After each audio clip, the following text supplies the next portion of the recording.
Good day, my name is John Ray B. De La Cruz from BSHM3J. This is my simple case analysis on points of encounter. Encounter point number 1, the voice on the phone.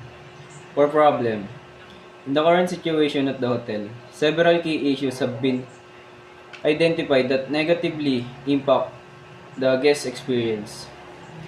The first major problem is poor communication, which stem from an outdated phone system that is difficult to use. This has led to confusion regarding reservation, leaving guests uncertain about their bookings. For solution, to address these pressing issues, several solutions are recommended. First, the hotel should invest in upgrading its phone system. A more modern and user-friendly system would enhance communication, reduce wait times, and minimize confusion. Regarding reservation, second, it is essential for the hotel to implement a process for confirming reservation clearly.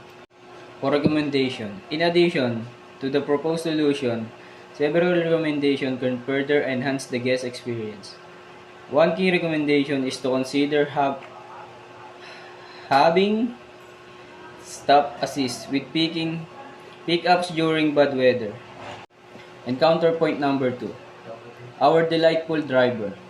For problem, the main problem in this situation is the lack of communication and organization. For solution, to solve this issue, better communication is needed between the transportation service and the hotel or the passenger. Pause. For recommendation, improve communication. The transportation service should implement a system to confirm pickups and notify drivers in advance. This could be done through a phone or call or text message. And counterpoint number 3, the invisible bellcock. For problem, the bellboy's interaction with guests was not pleasant or welcoming due to the guest carrying a lot of luggage. The bellboy attempted to intervene, which was perceived negatively.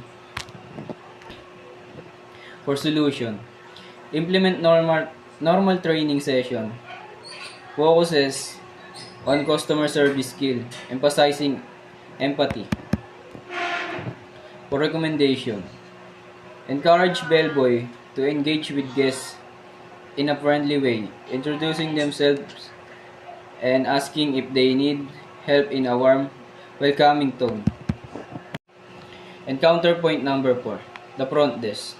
Problem, the desk clerk was slow in assisting guests and the reservation for the guest arrival was not properly processed. For solution, provide comprehensive training for desk clerks on productive check-in, methods, reservation management, and customer service skill. For recommendation, encourage desk clerks to center on quick yet through check-ins. Give them with devices or checklists to ensure and all necessary steps are completed effectively.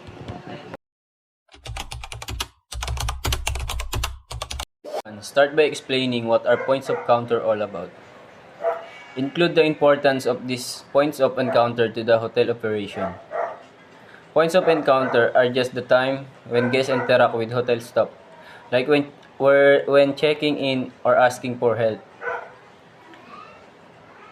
These moments are super important because they shape how guests feels about their stay.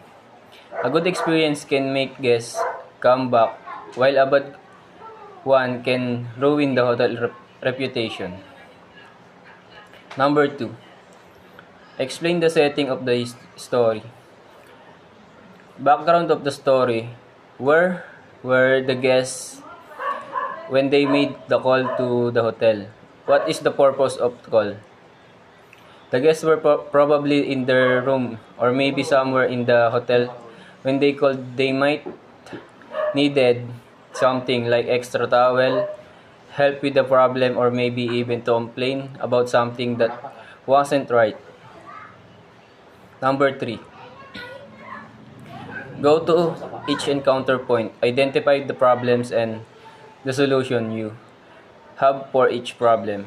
First issue, a guest complained about a noisy air conditioner. Solution, apologize right away, send maintenance to fix it, or offer to move them to another room. Second issue, a room service order was delayed. Solution, say sorry, check what went wrong, and make up for it. Maybe a free dessert or something. Third issue, the Wi-Fi wasn't working. Solution, apologize and quickly reset the router or provide a hotspot as a backup. Number 4. Ending. What can you say about the ending? If you are a tailor your own ending for the story, how should the story end? The ending should show the hotel fixing every issue and making the guests happy. If I could rewrite it, I'd make the staff go above and beyond, maybe surprising the guests with small gift or discount as an apology to make sure they leave with a good impression. Number 5. After going through all the encounter points, explain the relevance of the story to our subject. This is shows why good customer service is such a big deal in the hotel industry. It it proves that the way you handle problems can either make or break a guest experience. Number 6. What is the most important key, takeaway, or lesson that you had from the story? The lesson I learned is that communication and quick action can turn a bad situation around. A simple apology and effort to fix things can go a long way in keeping guests happy.